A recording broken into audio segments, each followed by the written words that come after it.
El jueves 12 de octubre de 1972, el equipo de rugby Old Christian de Uruguay renta un vuelo para viajar a Chile a disputar un partido amistoso. El avión se estrella en los Andes. De las 45 personas a bordo, 16 logran sobrevivir tras una hazaña que ha quedado grabada en la historia mundial de la supervivencia. Entre los pasajeros se encuentra Carlos, hijo de un reconocido artista uruguayo, creador de Casa Pueblo, una escultura viviente ícono de Punta del Este. Carlitos, con sus 18 años, es protagonista de la tragedia aeronáutica más impactante de la historia. Junto a algunos de sus compañeros, logrará sobrevivir 70 días en la cordillera de los Andes, a 3.600 metros de altura, a temperaturas de hasta 25 grados bajo cero, sin agua ni comida, refugiado en los restos del fuselaje y teniendo que comer carne de quienes habían fallecido para no morir. Siento que soy absolutamente otra persona. No puedo creer lo que vivió ese Carlitos de 18 años, sin ropa, sin absolutamente nada, mucho más flaco. Pero bueno, yo soy parte de esta locura, una locura del ser humano, una locura de Dios.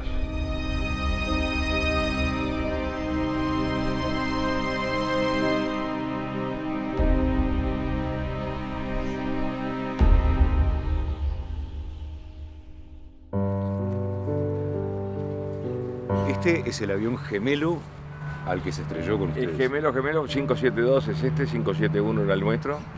¿Hasta dónde llegaba? Ah, no, nosotros llegaríamos hasta acá, más o menos, a la parte útil sería hasta acá. Estas ventanas, nosotros era mucho más corto, por supuesto que todo el avión, tendríamos 4 ventanas útiles, pero estaba girado, o sea, todas estas ventanas estaban hacia la tierra. Y éramos 26 personas en un momento dado y bueno, después quedamos los 16. ¿Y la trompa del avión? Bueno, la trompa quedó totalmente remachada. Todo esto estaba achatado. Y podemos decir entonces que ustedes estaban en un avión partido, por decirlo de alguna manera. Totalmente, o sea, partido. Abierto de un lado. Sí, exactamente, partido, y el resto se había despedazado por allá. Las alas quedaron en la montaña. ¿Qué te produce estar cerca, al lado del avión? Y bueno, lo que pasa es que me parecía tanto más grande, lo nuestro era tanto más chico, porque claro, la parte útil del avión eran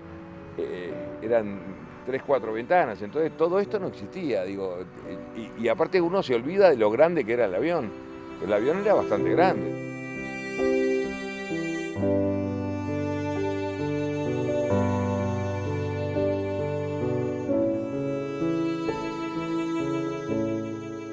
¿Cómo surge el viaje a Chile? Amigos míos que eran yo siempre tuve amigos mayores, 1 año o 2 mayores que yo. Surge la idea de ir a Chile. Había que llenar el avión, ese era el tema. El avión tenía que salir lleno porque era la manera de que vos podías amortizar el viaje, o sea, pagar $38, pero para que eso pasara tenía que estar el avión lleno. Entonces todo el mundo reclutaba gente y en un momento dado se tuvo por suspender porque no conseguíamos el cupo. O sea que yo salía a buscar, yo conseguía 2. Conseguía al Moncho Sabella, que vive, y al Bajo Echevarren, que murió, pobre. Pero todos salíamos a buscar gente para llenar el avión, si no se nos suspendía el viaje. Carlito insistió mucho en ir porque tenía que vender unos pasajes porque era un charter.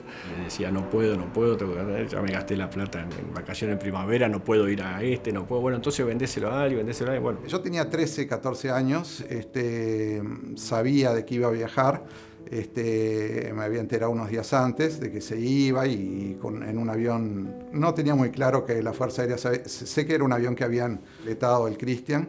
No era habitual que se trasladaran civiles. Igualmente había vuelos regionales, en los cuales no había las frecuencias que hoy día se cuentan con distintas aerolíneas, que en la modalidad de charter eran posible volarlos a través de la Fuerza Aérea Uruguaya. ¿Ibas a jugar o ibas solo? No. ¿Vos ibas a pasar un fin de semana? Iba a pasármela bien, digo, no sabía ni contra quién jugábamos, imagínate. Aprovechamos la oportunidad. El viaje era muy barato, $38, el viaje en KLM valía $250, para que te das una idea. Entonces yo había conseguido $70, fíjate, con $70 me pasaba un fin de semana. O sea que podías irte a un hotel, hasta alquilarte un auto podías. Mirá. Entonces era muy atractivo el viaje ese.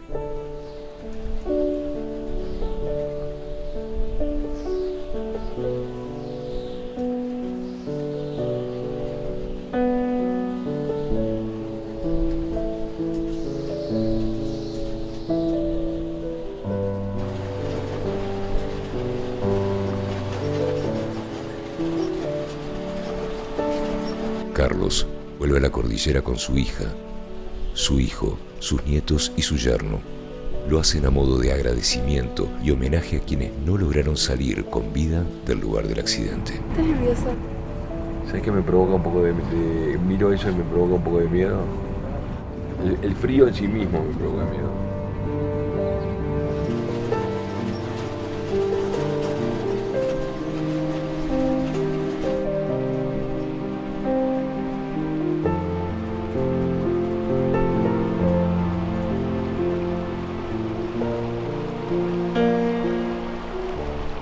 ¿Cómo fue la salida de tu casa? ¿Te llevó alguien? ¿Fuiste Sí, la salida de casa nos llevó la madre del Gordo François, que tenía una camioneta, nos levantó a mí, a Diego Storm y al Gordo François, y nos llevó al aeropuerto. ¿Y tu viejo? Papá estaba en Punta del Este, bueno, papá y mamá ya estaban separados, papá Sí. vivía en Casa Pueblo, y mamá estaba durmiendo. Y bueno, y ahí nos fuimos. ¿Pero te despediste de ella, por ejemplo, o Me despedí de ella y me dio un rosario. esa misma mañana? Esa misma mañana, sí, me dio un rosario, quiero que te acompañe el rosario Me dio ese rosario que después fue para mí de gran utilidad en los Andes. Yo qué sé, uno se pone un poco en el lugar, gurises, todos juntos. ¿Cuál era el ambiente que había en el avión? Bueno, imagínate la ilusión. Muchos de nosotros era su primer viaje en avión. Y bromas con el micrófono del avión, diciendo, che, turbulencias, vienen no sé cuánto, los paracaídas. O sea, todo era broma. Todo era felicidad. Nunca vi un viaje. ¿No sabes lo que era? Te sentías independiente, te sentías que te llevabas el mundo por delante. Todo era alegría.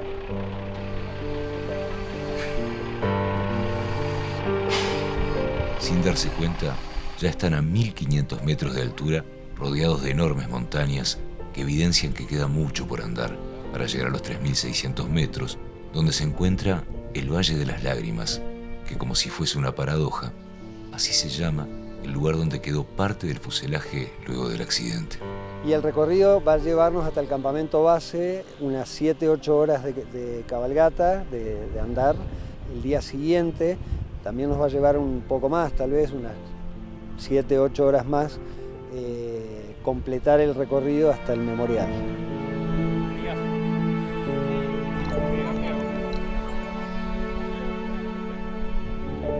Nosotros venimos de un país que no tiene ninguna montaña, o sea que entonces cuando nos internamos en la cordillera era impresionante el mar de montañas, y aparte estos aviones no vuelan a demasiada altura. Y yo me acuerdo que yo iba sentado del lado de la ventanilla del avión y el bajo chaparro me dice, che, Carlitos, déjame la ventana que quiero sacarle fotos para llevarla a mi novia. Ese hecho del destino hace que yo esté vivo acá y él no, fíjate vos, porque después de eso salió uno de los militares de la cabina y nos dice, señores, pónganse los cinturones que el avión va a bailar un rato. Porque usó ese término. Y de pronto un pozo de aire gigantesco que bajamos 600 metros de golpe. Una bestialidad. Y de pronto sentimos una acelerada bestial del motor, el avión que levanta la nariz y de pronto el golpe más bestial que te puedas imaginar cuando el avión choca con la panza y con el ala y se parte al medio.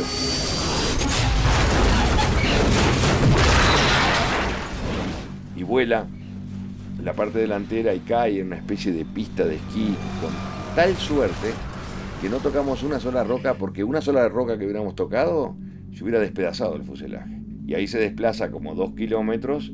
Yo me acuerdo que yo empecé a rezar, dije voy a rezar un Padre Nuestro, que fue la que nos enseñó Cristo, pero cuando empecé a rezar el Padre Nuestro dije no, es demasiado larga, no la voy a terminar, por lo que voy a rezar un Gloria, que era la más corta, que yo en el colegio mío entrábamos y rezábamos Gloria, Ave María y Padre Nuestro. Cuando empecé a rezar el Gloria dije no, es demasiado corta el Gloria, no voy a quedar lo suficientemente bien con Dios. ¿Esas cosas te pasaban por la cabeza en este Esas momento? cosas, eso es así como te lo cuento, y opté por rezar el Ave María, que era la del medio en tamaño, y todavía dije, acá mato 2 pájaros de un tiro, quedo bien con Dios y con la Virgen. Digo, de tan inculcada que teníamos la religión, Sí. y dije,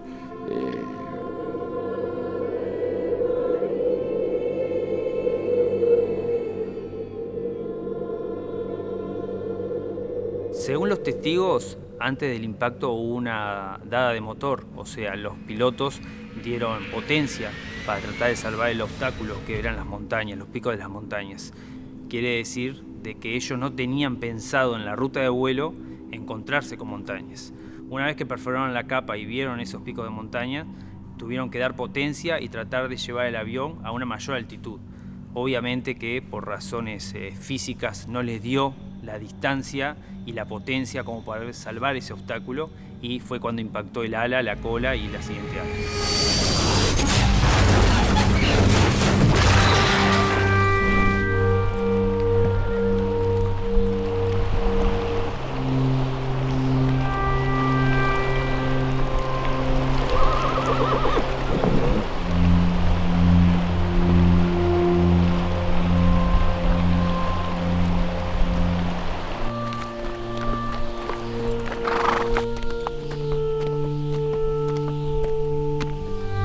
Ahí están los picos donde pegó el avión.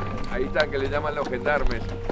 Los picos donde pegó con la panza y con el ala, y ahí se partió al medio y cayó. Es ahí mismito.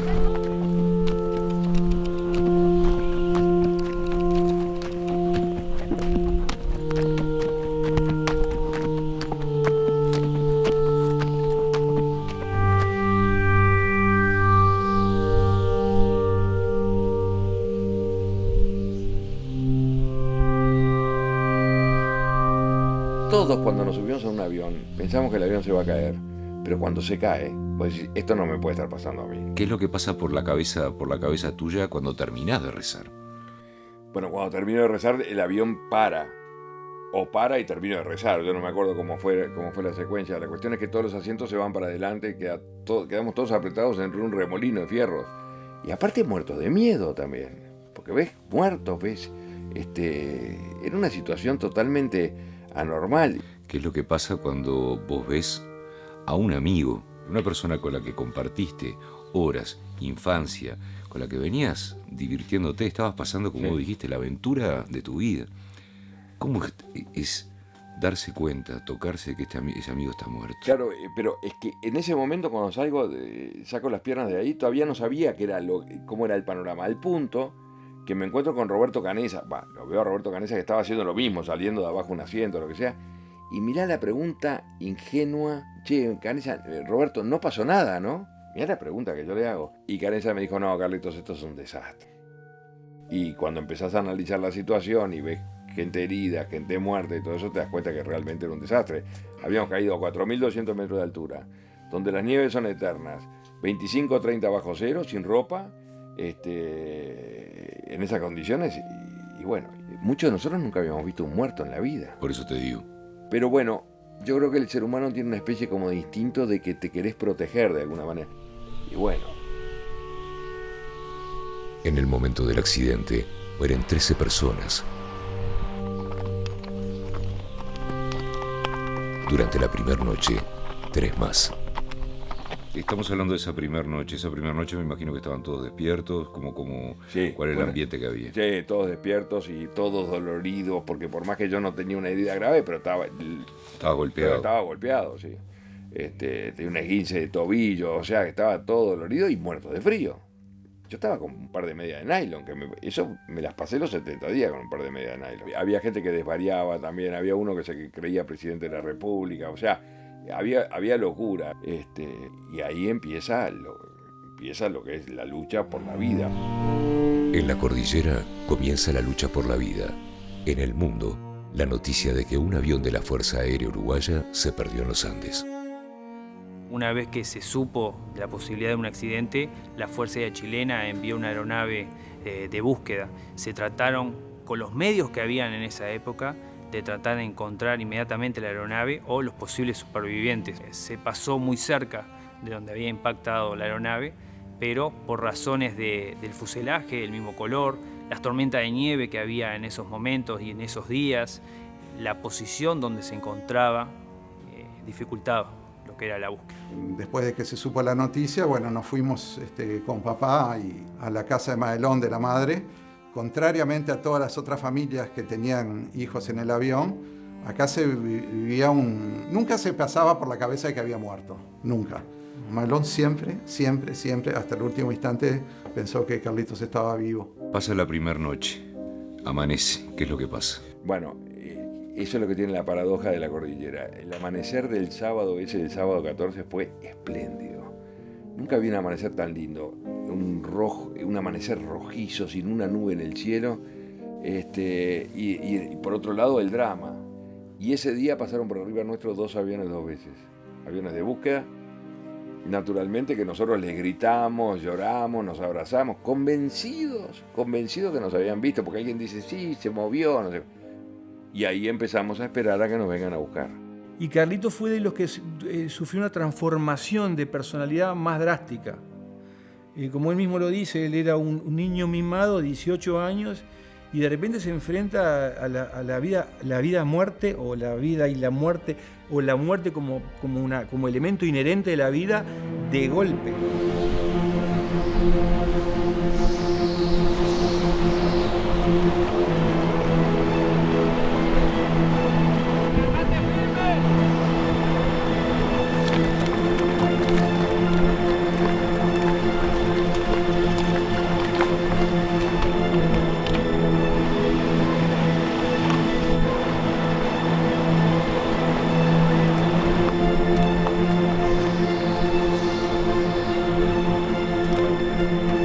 Casi sin darse cuenta, la convivencia con la muerte se normaliza.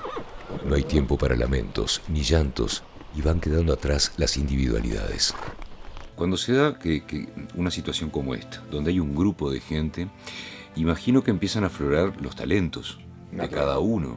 Yo tenía una habilidad manual que nunca lo digo, pero de verdad, esa noción de los espacios que se ve que el herido de papá, yo era el que tapiaba el avión y yo había quedado como el tapiador oficial, tanto que me decían, tapiador, hay que tapiar el avión, digo. Nosotros en realidad estamos viviendo como en un iglú, digo, y el iglú de lo que se basa es de que no entre viento, y entonces había que tapiar, imagínate el boquete del avión, entraba aire por todos lados, entonces la idea era con valijas, con pedazos de mampara, con todo eso, tapiar el avión. Que llegué a tapiarlo hasta también que un día tuve que sacar una de las piezas para que entrara un poco de aire. Adolfo Strauch era un tipo que inventaba cosas, inventó la manera de caminar sobre la nieve, viste, haciendo unos zapatos con los almohadones, inventó la manera de hacer agua. Digo, Canesa, Servino y Storm eran los estudiantes de medicina, ayudaban a los heridos, ayudaban a los que morían inclusive. Eran estudiantes de medicina de primer año. Un montón de roles bien claros, están los estrategas, ahí los Strauch se definen los 3 primos por su característica de personalidad y por la edad y por ser 3, son notoriamente estrategas. Están los de acción, que son los caminantes, ahí está Nando, Tintín, Roberto Canesa, que además es médico con Gustavo, acción y menos. Están los de contención, que es la olla a presión constante, la desesperación constante, tenés que contenerla, y algunos que tienen esa peculiaridad. Y todos estos roles, yo a veces me pregunto, ¿pero cuál es más importante estos roles? Porque, claro, de afuera, los de acción, sí, sin duda, son imprescindibles. Si no caminás, te quedas de morir. Pero ¿y si no haces estrategia? ¿Y si no contenés? ¿Y si no sos alquimista? Y la depresión va ganando, porque es contagiosa la depresión. Y por eso es que forman una sociedad nueva. Y queda una homeostasis, una suerte de equilibrio nuevo, completamente diferente al nuestro, que logran que para 29 es una tragedia, y para 16 sobreviven. El clima no es bueno. Las nubes son muy intensas e impiden a la tripulación ver el terreno desde la cabina, por lo que vuelan apoyados en los instrumentos. La ruta de vuelo para ir de Mendoza a Santiago de Chile es a través del paso del Planchón, entre las ciudades de Marargüe, Argentina, y Curicó de Chile. Ese trayecto era para hacerlo más o menos en unos 11 minutos. Por alguna razón, a los 3 minutos, a las 15:24, ellos determinaron que estaban en Curicó y contactaron la Torre de Santiago de Chile, la cual le autorizó a descender de los 18.000 pies, donde se encontraban, hasta los 10.000 pies. Pero ellos no estaban en Curicó. Ese error de navegación, producto de un error humano, como responsable la tripulación, el piloto comandante, fue lo que ocasionó el accidente. Lunes 23 de octubre de 1972. Ya pasaron 10 días del accidente y fallecieron 2 personas más. En la cordillera de los Andes, los 27 sobrevivientes continúan esperando el rescate. Sin embargo, la prensa le comunica al mundo que se cancela la búsqueda oficial. Nosotros los uruguayos tenemos una manía, sobre todo la gente que va al estadio, iban con la radio, con la espica. Sí. Y en el avión había 2 espicas, a la cual Roy le diseñó una antena con alambres. Era medio el ingeniero de todos para escuchar noticias de Argentina o de Chile. siempre creyendo escuchar la noticia por dónde venía la búsqueda. Y así pasa en esa espera, llega el día 10 de la historia nuestra, que es donde cambia la historia, como yo digo, y cambia a raíz de una mala noticia que nosotros convertimos en oportunidad, que fue que Gustavo Nicolich era el encargado de escuchar la radio, y de pronto entra Gustavo Nicolich adentro del avión y se dirige a mí, quizás porque yo era el más chico o a quien más tenía que proteger, y me dice: Carlitos, tengo una buena noticia para darte. Y digo: ¿qué pasó, Coco? Decíamos Coco. Y acabo de escuchar una radio chilena donde el locutor dijo que dieron por finalizada la búsqueda del avión uruguayo y van a venir a buscar los restos nuestros en febrero cuando vengan los deshielos. Digo: pero ¿cómo buena noticia, hijo de puta? Lo quería matar, imagínate. Y él me agarró del cuello y me dijo: Carlitos, ¿sabes por qué es buena noticia? ¿Por qué? Le digo yo. Porque ahora dependemos de nosotros y no de los de afuera. Y digo, fue muy no? madura Sí, yo creo que era hacer de tripas corazón, era también como, porque no teníamos nada. Es que no tenés más remedio tampoco, ¿no? Claro, pero él me marcó el camino como, y digo: pero si nosotros no habíamos comido nada en 10 días, no teníamos nada, teníamos la ropa puesta, digo, no sé cuándo me dijo: Carlitos, tenemos que encontrar nuestros propios recursos.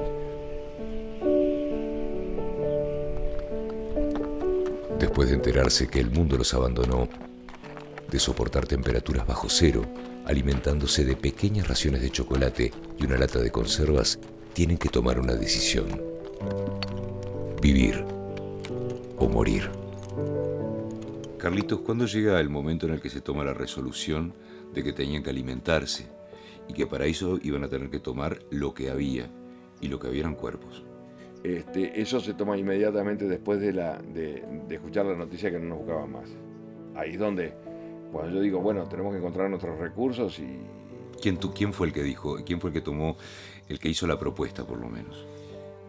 No, yo no tengo claro. Yo te puedo decir, la primera vez que yo lo escuché, se lo escuché a Parrado. Nando me dice: Carlitos, no queda nada en la despensa. La despensa era un bolsito de mujer, así que teníamos guardado una lata de mariscos y nada.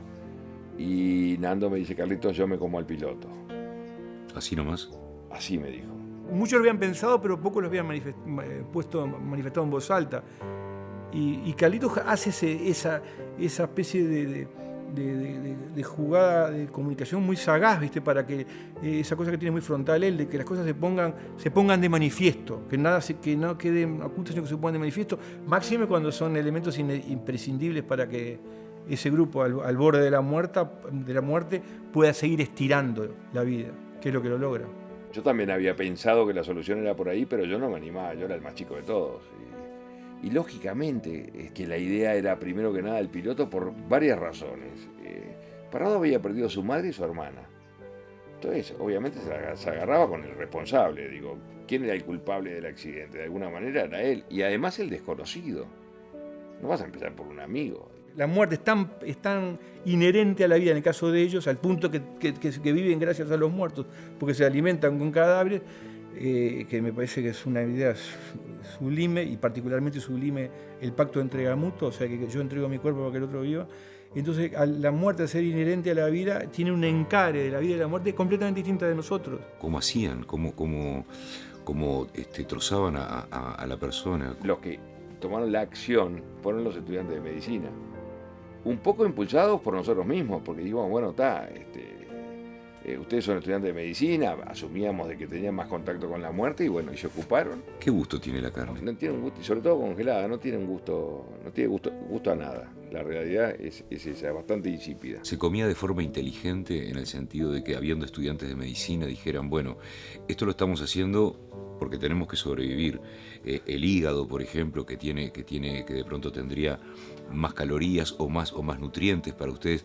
Sin duda, se comía de manera inteligente porque los estudiantes de medicina te decían: esta es la parte más nutritiva, digamos. Exacto. ¿Cómo vos pudiste pasar por arriba de todo lo que tiene que ver con la religión, con la fe, con lo que la Biblia nos marca como camino de vida, para decir: yo tengo que sobrevivir? Bueno, pero justamente la religión fue la que nos ayudó, porque cuando vos partís de la base de que el ser humano está hecho de cuerpo y alma, y sabés que una vez que morís el alma desaparece, o sea que lo otro que queda es materia, es materia, entonces eso simplifica las cosas. Nosotros vivimos 70 días con 29 muertos alrededor, esa es la realidad, digo, con muertos a 2 metros de distancia. Pero que estaban donde habían quedado. Y bueno, los íbamos poniendo todos en un mismo lugar, pero digo, te acostumbras de tal manera que de repente te sentás arriba de un muerto para no mojarte la ropa. Digo. ¿Cómo te sentías sentándote arriba de un muerto? Te vas acostumbrando porque sabes que el próximo puede ser vos.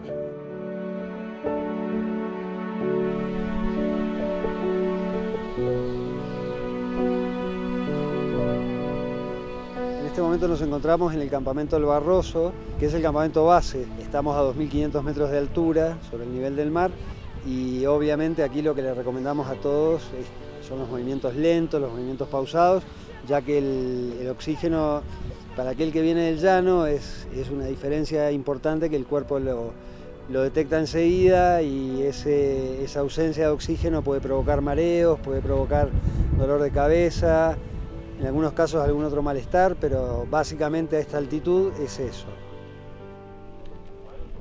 Es engorroso la llegada acá, todo desde que salís en los autos, la madrugada, el caballo, es demasiado grande todo este lugar para soportarlo. Solamente lo soporto porque vengo con mi familia, esa es la verdad. Todavía no llegamos a la parte de donde pasó la tragedia, pero bueno, la verdad que es tremendo. Es un lugar tremendo. No sé, tengo una ansiedad por llegar que, no sé, quiero ver el lugar, no puedo, sigo sin poder imaginarme dónde es el lugar. Impresiona lo duro que es la montaña, lo lindo que es y al mismo tiempo lo hostil que es. Y todavía nos faltan 1000 metros para llegar al lugar donde fue el accidente. Y por ahora un poco de ese es el sentimiento de algo duro, ¿no? O sea, que nos prepara en definitiva para ver lo que nos va a pasar mañana, o lo que vamos a ver mañana. Sentimos el cansancio de la altura. Todos los labios secos, mucha agua, hambre todo el día. Mañana quiero llegar a ese lugar, después de tanto. No, yo primero quiero dormir y después arrancamos. Yo creo que es una historia que ayuda mucho al trabajo en equipo, a seguir para adelante, a la motivación. La verdad y creo que de eso se trata la vida. Desde los 7 años que conozco esta historia, está buenísimo porque estamos todos juntos en familia y viviendo lo que vivió mi abuelo hace 2 años. Y no me lo imaginaba así. Mucho más diferente. Con menos montañas, las montañas más chicas, porque las montañas de acá son re anchas.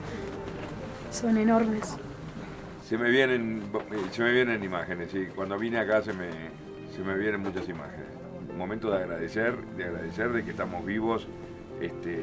Gracias a que yo sobreviví en esta historia, hay 7 más vivos. Y bueno, y es eso de lo que se trata, digo. Yo creo que la historia nuestra es un homenaje a la vida. O sea, yo siempre digo que no tengo miedo, pero siempre tengo un poquito de cagazo. Yo venía preparado.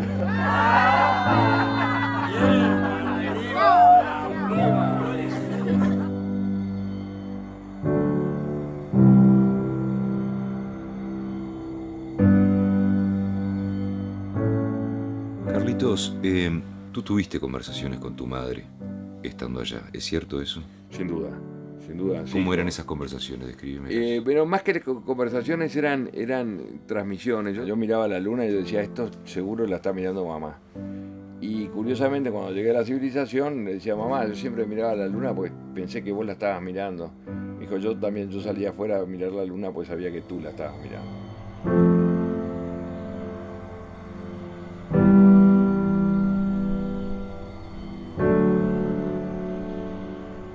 Amanece en el campamento base.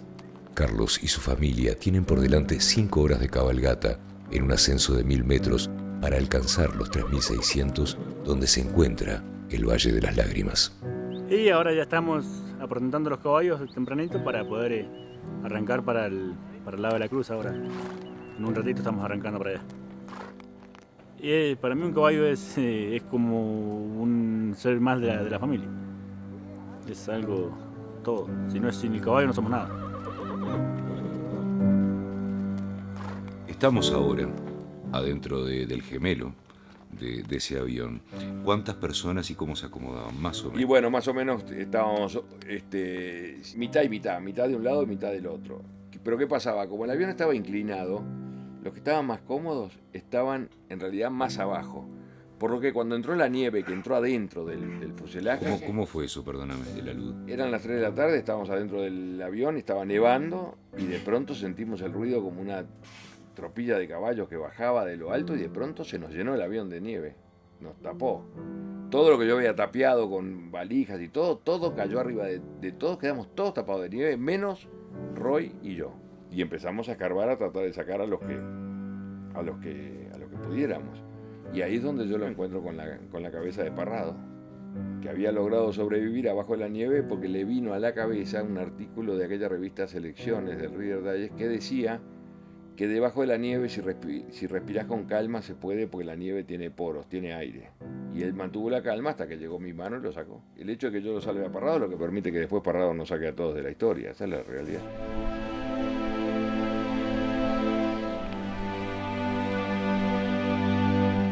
El fuselaje protector se transformó en una trampa mortal. Debajo de la nieve quedan sepultados 8 personas más. Los 19 sobrevivientes quedan atrapados y buscan la manera de salir al exterior.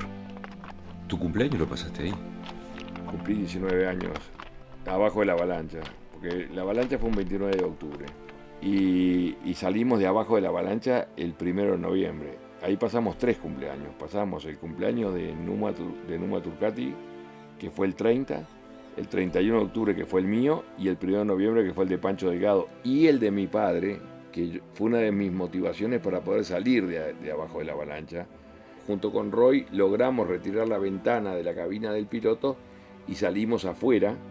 Que nos costó 3 días de laburo. ¿Sabes lo que es levantar una ventana desde abajo? Es impresionante. Aparte que son ventanas que están selladas, o sea que era todo un laburo infernal. Hacia arriba, pues nosotros estábamos con el avión girado y tuvimos que sacarla de abajo hacia arriba. El avión estaba a ras de nieve, o sea, el techo del avión estaba a ras de nieve. Me acuerdo que era un día espléndido, pero lo único que me motivaba era salir a saludar a papá, a transmitirle su feliz cumpleaños, pero por sobre todo a transmitirle que yo estaba libre de ese infierno de nieve. Y alguna gente me dice, ¿qué sentido tenía que yo saliera a saludar a mi padre si mi padre no se va a enterar? Y a mí qué me importa el sentido. Yo me hice amigo de los símbolos también en la cordillera, que para mí eran bien importantes, digo, y en la vida después, para mí era importante.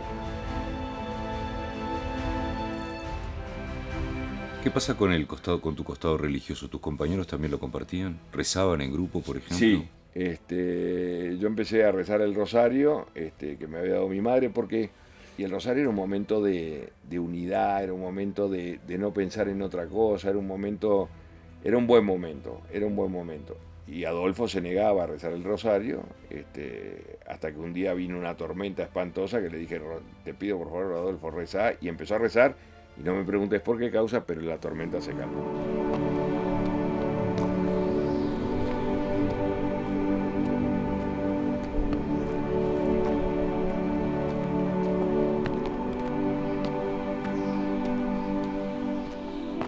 ¿Cuándo se empieza a gestar la idea de generar expediciones para salir a buscar ayuda? Bueno, lo que pasa que la idea era, primero que nada, encontrar la cola del avión. ¿Por qué?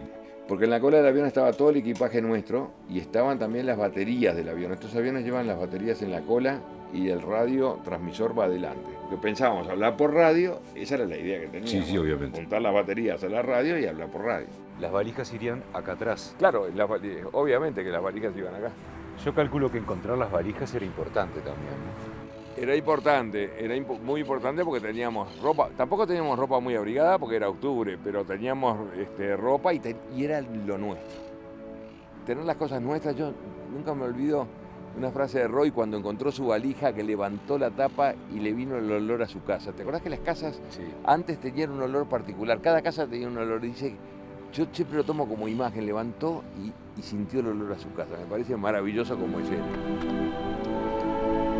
¿Cuántas expediciones hicieron? Y habremos hecho como 6 expediciones, de las cuales yo hice 3. ¿Cómo eran esas expediciones? Bueno, la primera expedición fue una expedición intrascendente, siempre buscando la cola, esa era la idea. Después hice otra expedición también buscando la cola hacia arriba, y después hice una expedición hacia abajo, que ahí me di cuenta que era un poco para entrenarnos a ver si podíamos estar en la expedición final con Vicentín y con Harley. Y cuando volvíamos, curiosamente la nieve de mañana temprano es más dura y después que empieza a salir el sol se empieza a quedar tipo sopa. Entonces a la vuelta y en subida se me complicó muchísimo y me acuerdo que me quise dejar morir.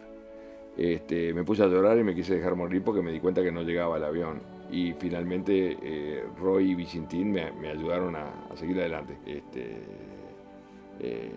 Créeme que me hubiera dejado morir en ese momento. Pero bueno.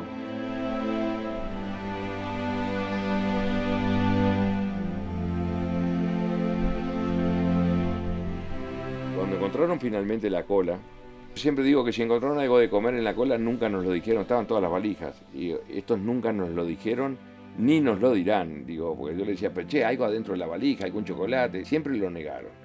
Es más, el año pasado yo iba para México y venía Parrado, que se quedaba en Miami, y yo le sigo preguntando, sí, la verdad. Quedaste con la sangre en el ojo, ¿no? Y claro, porque para nosotros era importante, y me lo siguen. No, importante e imposible que no hubiera nada. Imposible que no hubiera nada. Porque si vos seguís insistiendo, porque vos estás seguro. Pero estoy seguro de que había algo, alguna galletita inglesa de esa que llevas de regalo para no sé quién, o algo había. Y esto lo siguen negando.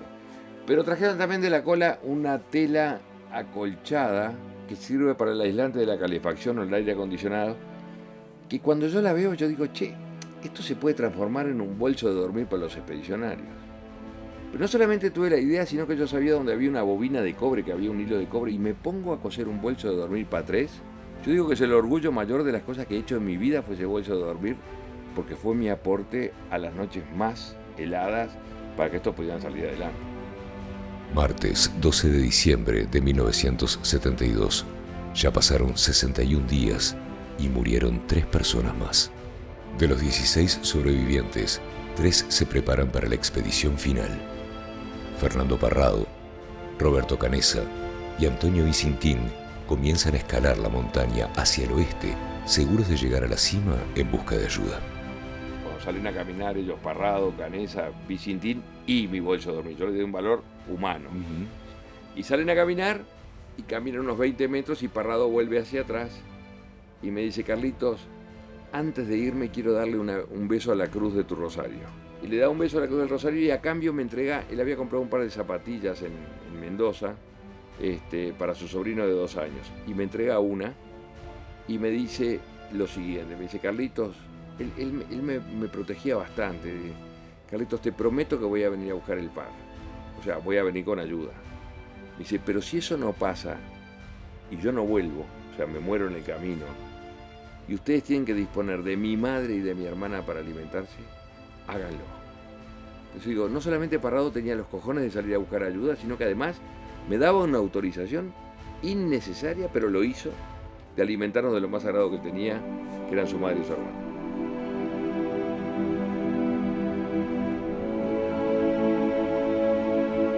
Ellos salen porque lo hacen por ellos y lo hacen por los 14 que los esperan y por los 29 que se murieron y no les importa, en última instancia no les importa el resultado. Es una lección para uno, para nosotros, para los simples mortales, dar todo lo mejor de ti por una causa noble.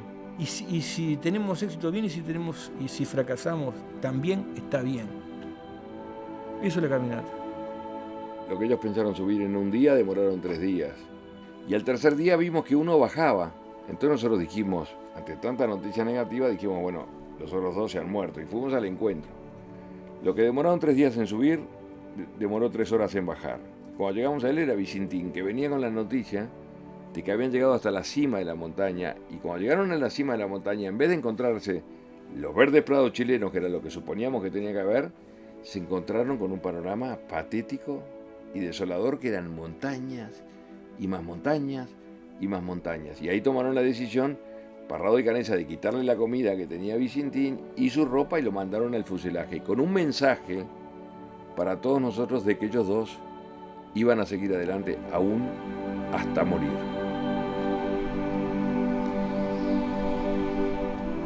Debe haber sido muy impresionante la decisión de decir esa línea que hay entre lo que no sé lo que va a venir y dejar la gallina protectora que era este fuselaje. ¿Quién se queda solo en ese caso? ¿Los que se quedan o los que se van? Esa es una buena pregunta, porque los que se van marcando saben el camino que van haciendo, y los que estamos ahí quedamos, digo, porque ellos podían haber tomado el camino más simple, que era volver al fuselaje donde más o menos estábamos con vida, pero ellos prefirieron el camino duro y quizás, porque sobre sus hombros pesaba el trabajo de todos, ellos dos no caminaban solos, era fruto del trabajo de los 16. Que eso es lo que yo llamo lo que es la actitud, eso es actitud pura. Jueves 21 de diciembre de 1972. Después de 10 días caminando entre montañas, Roberto Canessa y Fernando Parrado logran llegar a la localidad de Los Maitenes, a pocos kilómetros de la ciudad de San Fernando, en Chile. Se venía Navidad, estamos a fin de diciembre, seguíamos sin noticias, y bueno, esa noche circularon de que había algunos uruguayos, todos trascendidos. Como ya había habido un par de falsas alarmas, todos teníamos también un poquito de recelo. Yo estaba muy deprimido el último día, abrazado a Coche Inciarte, llorando. Era una historia que no se resolvía, 70 días habían pasado, estos habíamos perdido contacto con ellos hace 10 días, y de pronto, no sé por qué causa, qué mecanismo psicológico, tengo una especie como de premonición de que estos habían llegado a algún lado. Y me pongo contento, de paso de la angustia y el dolor a la euforia. Pero no me animaba a comentarla con nadie, ¿viste? Y se despierta Daniel Fernández, y Daniel me dice: Carlitos, acabo de soñar de que Parrado y Canessa han llegado a algún lado. Y yo le digo: yo tengo la misma sensación. Y ahí prendimos la radio. Y cuando prendimos la radio, la primera cosa que escuchamos, hablaban del avión uruguayo. Pero no escuchábamos bien porque era estática. Y cambiamos el dial hasta que agarramos al embajador uruguayo, César Charlone, hablando en el aeropuerto de Pudahuel. Y el embajador dice: señores, debo decir que es oficial que han aparecido Fernando Parrado y Roberto Canessa. ¿Qué pasó ahí en ese momento? Y bueno, me erizo ahora de contarlo, esto de contarlo miles de veces, pero solamente escuchando los dos nombres sabíamos que era el final de la historia.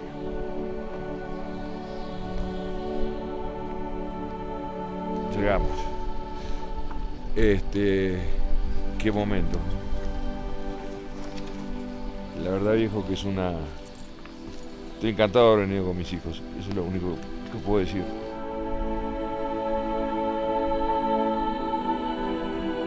Está nevando. Con sol. Qué curioso, nevando con sol. Ahora arcoíris. El soñado se... No, aparte no da que esté nevando, es increíble. El avión pegó allá arriba en los que le llaman ahora los gendarmes, que son 3 piedras que hay allá arriba, que había una cuarta que parece que el año pasado se cayó, y de ahí se deslizó por la ladera hasta allá abajo, hasta el glaciar, el pedazo que quedó del avión. Y por ahí mismo entró la avalancha, por esa huella que dejó el avión, cuando nevó arriba de eso, se cayó y se metió adentro del avión. Carlito, ¿cómo fue la llegada de los helicópteros cuando uno ya sabe que la historia está terminando? No sabe lo que fue la llegada de los helicópteros. Fue, primero, que nos pasamos, porque demoraron más de lo que nosotros creíamos. O sea, nosotros todavía decíamos, estos no nos van a encontrar.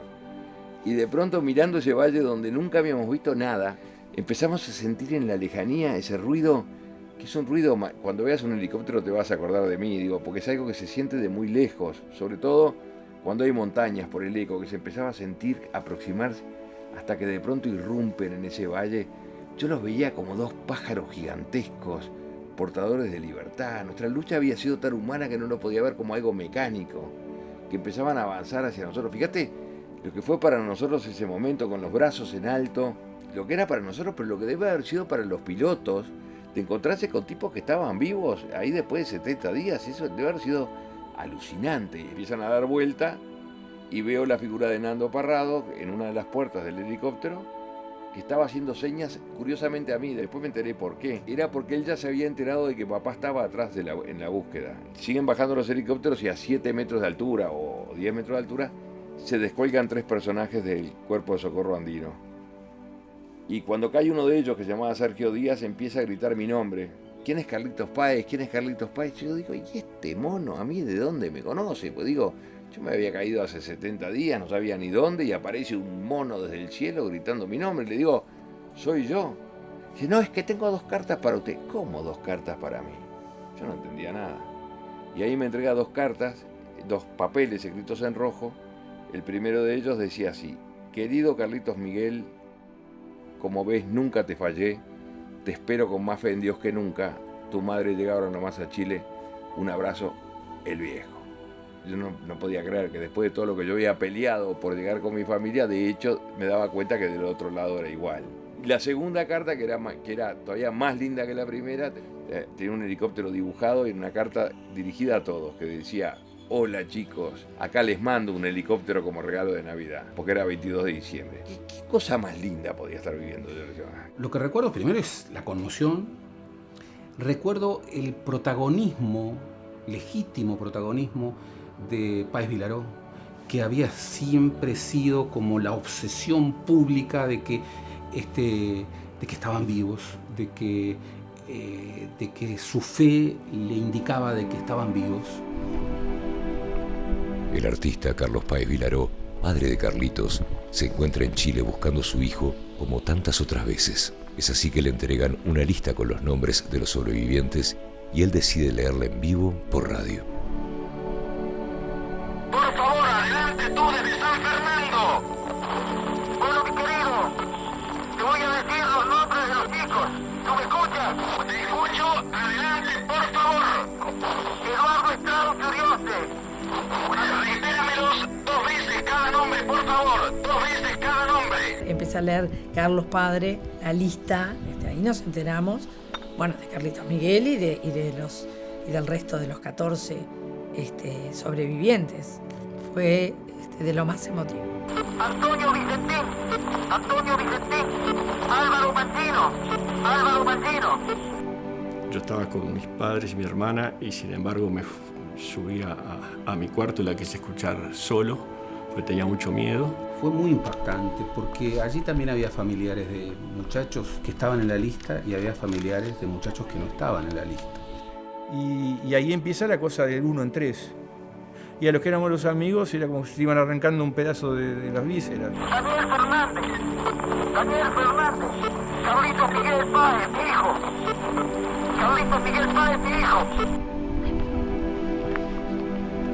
Carlos Miguel Páez, mi hijo, largué un llanto, esos llantos de alegría. Y bueno, y yo recuperé a mi gran amigo. Ese día lo recuperé porque no tenía claro si él estaba o no.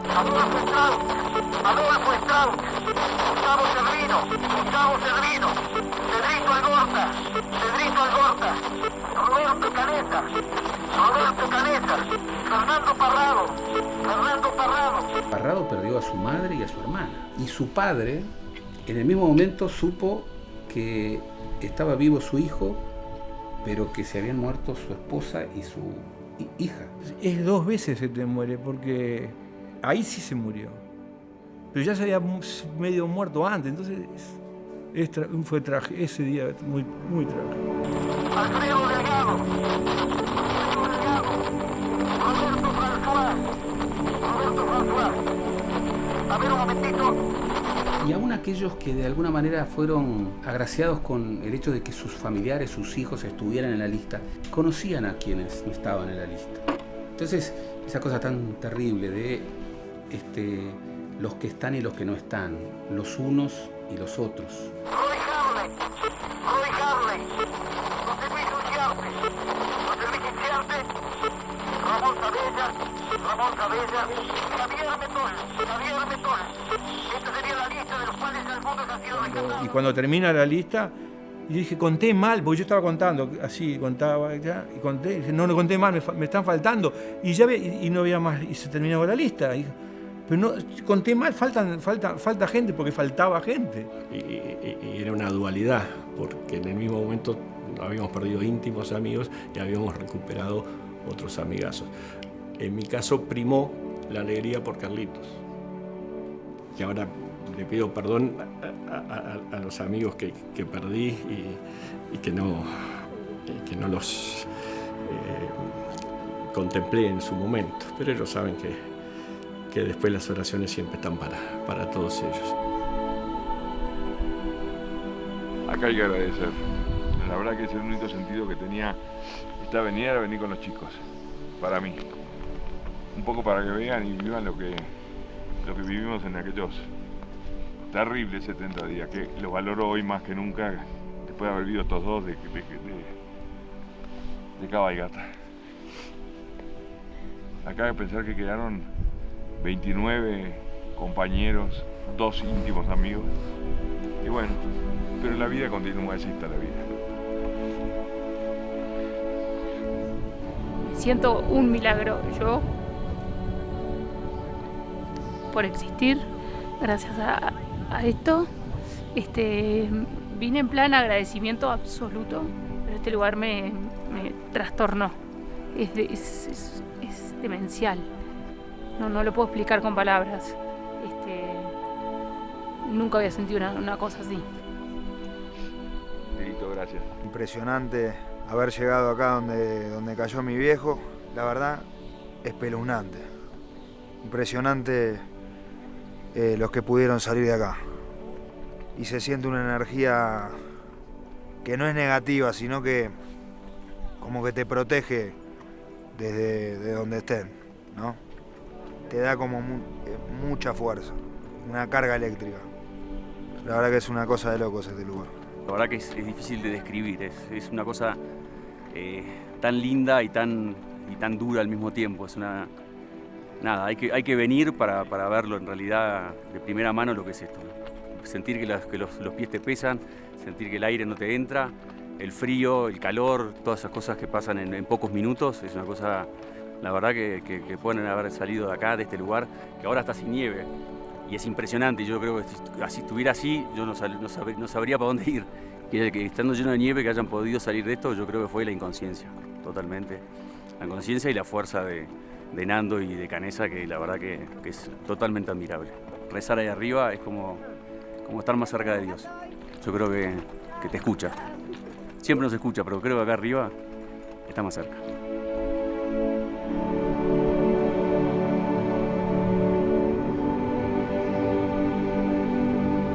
Padre nuestro que estás en los cielos, santificado sea tu nombre, venga a nosotros tu reino, hágase tu voluntad en la tierra como en el cielo. Danos hoy nuestro pan de cada día, como también nosotros perdonamos a los que nos ofenden, y no nos dejes caer en tentación, líbranos del mal.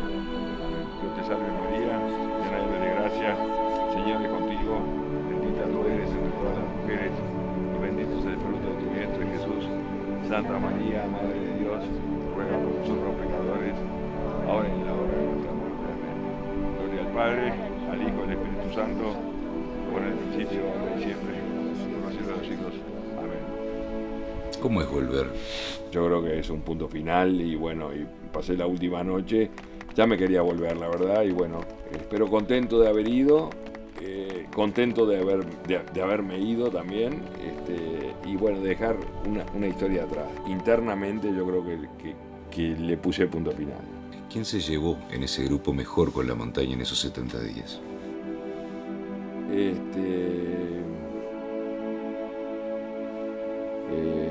Yo no me llevé mal con la montaña, no me llevé mal. Sí, con mucho odio con la avalancha, sí, con mucha rabia, porque era como que Dios nos daba vuelta a la espalda. Pero con la montaña no me llevé mal, tengo un buen recuerdo de la montaña, por más que era un drama todo. Obviamente. Es esa paradoja. Sin duda que este es mi último viaje acá, y también va a ser mi última dormida acá, en este lugar donde pasé 70 días con sus noches. Es un lugar bien importante para mí porque viví la doble experiencia del lugar más horrible de mi vida, el momento más horrible que fue cuando el accidente, y también la sensación más grande cuando llegaron los helicópteros. Es una historia que vale la pena porque lo que triunfó al final de todo fue la vida. Somos más de los que salimos aquel 12 de octubre.